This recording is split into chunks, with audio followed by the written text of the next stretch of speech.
I guess we'll start from the beginning. What brings you here today?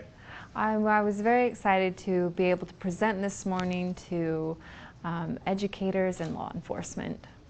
And what's the premise of your presentation?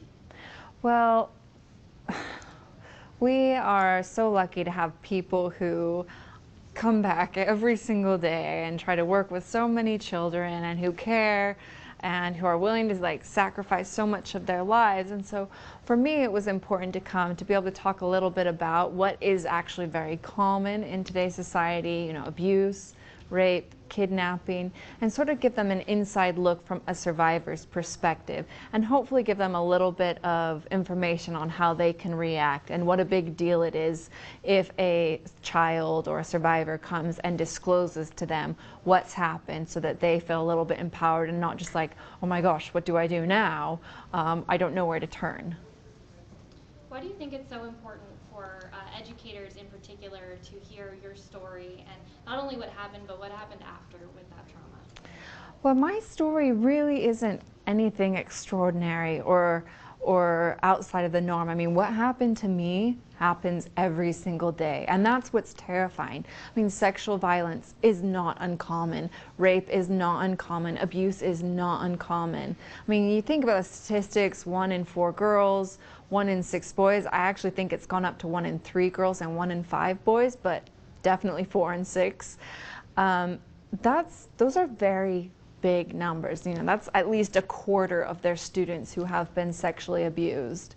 And so it's important that educators hear my story so that they kind of understand what it's like to go through all that, to experience all that, and why victims may react a certain way that they do react. Because a lot of the time, even once the abuse has ended, that doesn't mean the trauma is over, and it's still easy to have things be re-triggered. It's easy to have students disconnect because of things that they've experienced. And so if there's a way to help teachers create a safe environment, to help teachers create a place where their students feel like they can disclose to them, then that's obviously what I hope to impart with them. Now you mentioned, your family being a big support for you, but how difficult was it continuing to go to class, go back to school and go to class and have to deal with these small things when you've been through something so big? Having support for me was huge. I know I wouldn't be where I am today if I didn't have the family that I have, if I didn't have that support network in place. I definitely would not be where I am today. I wouldn't be speaking. I probably wouldn't have my own family. So for me, that was instrumental, and it was very huge in helping me to move forward. I think being able to return to a life that had some semblance of normal was also very important. Going back and trying to have those experiences that you have as a kid, getting asked to your first dance, getting your driver's license, being able to, choose what classes you sign up for, starting the college admission process. I mean, I think those were all important experiences for me to have as I grew up. This is kind of changing the topic, but so it looks like everybody got a copy of a book. Could you tell us a little bit about that book? Sure. So they got a copy of my second book called Where There's Hope, and I decided I wrote my first book and I was like, that's it, I'm done. I'm never writing another book again. But as I really got into speaking and presenting and advocating, I kept getting asked a lot of the same questions over and over and over. And so then I started thinking, I wonder if there's a way for me to answer these questions on a big scale, on a broader scale. So then I started writing down the questions that were most common and the questions that I wanted to answer. And then I started thinking about it, and I was like, well, I could give my answers, but maybe not everyone's going to feel a connection to me. Maybe not everyone is going to feel like my answer speaks to them. So I wonder how I can give an even more comprehensive answer to these questions. So then I started going out and contacting people that I admire and look up to, and who have had a various array of things happen to them in their lives, And I went out and I interviewed them and I got their stories and I took their advice and then I compiled it into this book. And I mean, of course, my advice, my experiences, my 2 cents is woven throughout the whole entire book. But it also brings in these other people and their experiences. And I feel like, you know, even if you don't connect with me, that's okay, because there are so many amazing people in this book that surely one of them and what they have to say will connect with you. I wonder, you spoke a little bit about best practices for educators if a student comes to them and talks about something traumatic happening in their life. In your advocacy work, have you come across examples of best practices from sort of a school institutional level? You know, how should maybe a school respond if a teacher is the first one to learn about an instance of trauma with a kid? What works and doesn't work in that situation? I mean, I think first thing first, like, let's make sure that kid is safe. Let's make sure they're not returning back home to an abusive situation. Let's make sure they have their basic needs are met. When I guess even a step before that would be believe that child, believe that kid that's telling you whatever it is that they're telling you, because it's a really big deal for a child to come forward and to tell you something that's happening. So the first step is to believe that kid. The next step is to make sure that they're not going back home to an abusive situation, or they're returning to somewhere that's going to be dangerous to them. So whether that's reaching out to, you know, child services or reaching out to the police, I mean, do what you need to protect that child.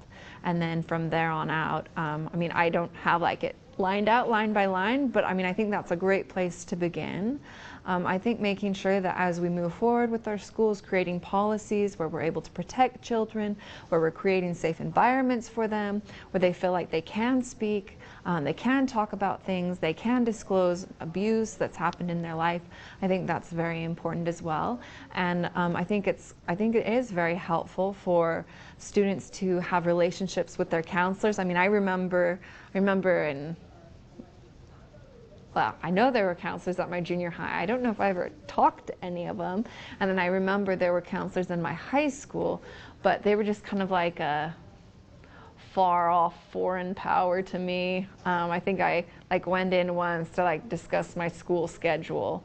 But I think it's good to make sure that these counselors are humanized, and that you know, that they have interaction with kids, and it's not just like, let's talk about your class load, but you kind of are able to have them be interactive with students. And you know, honestly, I'd say the same thing about campus security, because even as a kid, for me, like when I saw a police officer or when I saw the campus officer, and they were like a awesome power that you were scared of, you didn't talk to. And so I think it's really good to make sure that these figures of power and authority in our lives, that they are approachable, and they're not just these big scary figures, you know, who have guns or police badges or whatever it is. I think it's important that, you know, you're not scared to talk to them, that you're not scared to approach them, and if you're worried about something, you can tell them, because they're there to help you, they're there to protect you. If there was one thing that teachers and administrators in there during your presentation could take away, what would it be? One thing, huh? Or a few things.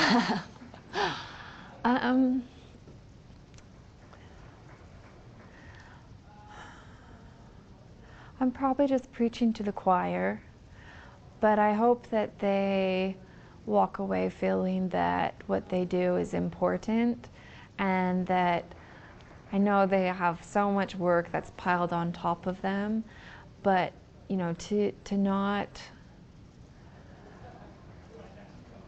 how do I say this? If something doesn't seem right to them, to not be afraid to act on it, just to give that little tiny extra attention to detail, whether it's in planning lessons or in interacting with their students, and just watch how students respond, because they might be the only adult figure in that child's life that is a positive influence on them. And you just never know what kids are going through at home, and so then if you're teaching a lesson, it's, you know, depending on topic matter, it is easy to maybe say something that hurts the child, or not hurts them, but maybe re-traumatizes them or makes them feel like they're not especially worthy anymore, or that they don't have as much to offer as maybe everybody else does. So I'd just suggest maybe giving that little extra piece of detail and sensitivity as they teach. And of course, I wanted to say thank you to them, because it is, I mean, like hearing some of the stories that I've heard, because my sister's a teacher, about how parents react towards her and what she does every day. You know, I think on many levels, it is a bit of a thankless job. So of course I want to say thank you to them, and keep up the good work, and you're awesome. You're doing a great job. You mentioned early on in your speech about telling your story for the first time and it kind of making you not want to tell it again for a really long time. What part of that experience made you feel that way? What made it feel? Like you never Just really wanted with just everything about my whole experience as I was being questioned. I mean, everything about it made me uncomfortable. In the setting, I was uncomfortable in the setting. The people who were questioning me, I was uncomfortable with them. The way that they were questioning made me very uncomfortable. And then, I mean, there was no element of security or comfort in me in that whole situation.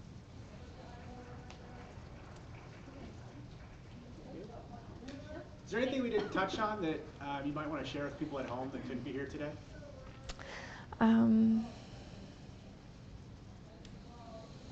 Just that I would want anyone to know who has been abused or is currently being abused, to know that there are a lot of good people out there, to know that there are a lot of people who want to help them, who have their best interests at heart, even if the abuse is coming from somewhere where it shouldn't be coming from. I mean, no abuse should ever be happening. There should be nowhere where abuse is coming from. But if it is, and if it's from someone that should be there to protect you or you should trust, don't give up on humanity, because it might be a teacher, it might be a principal, it might be someone in law enforcement, it might be a neighbor, it might be anyone. Don't give up, because these other people, they are out there. There are more good people than there are bad people in the world, and there are so many people who would be willing to do whatever they can to help you, so do not give up.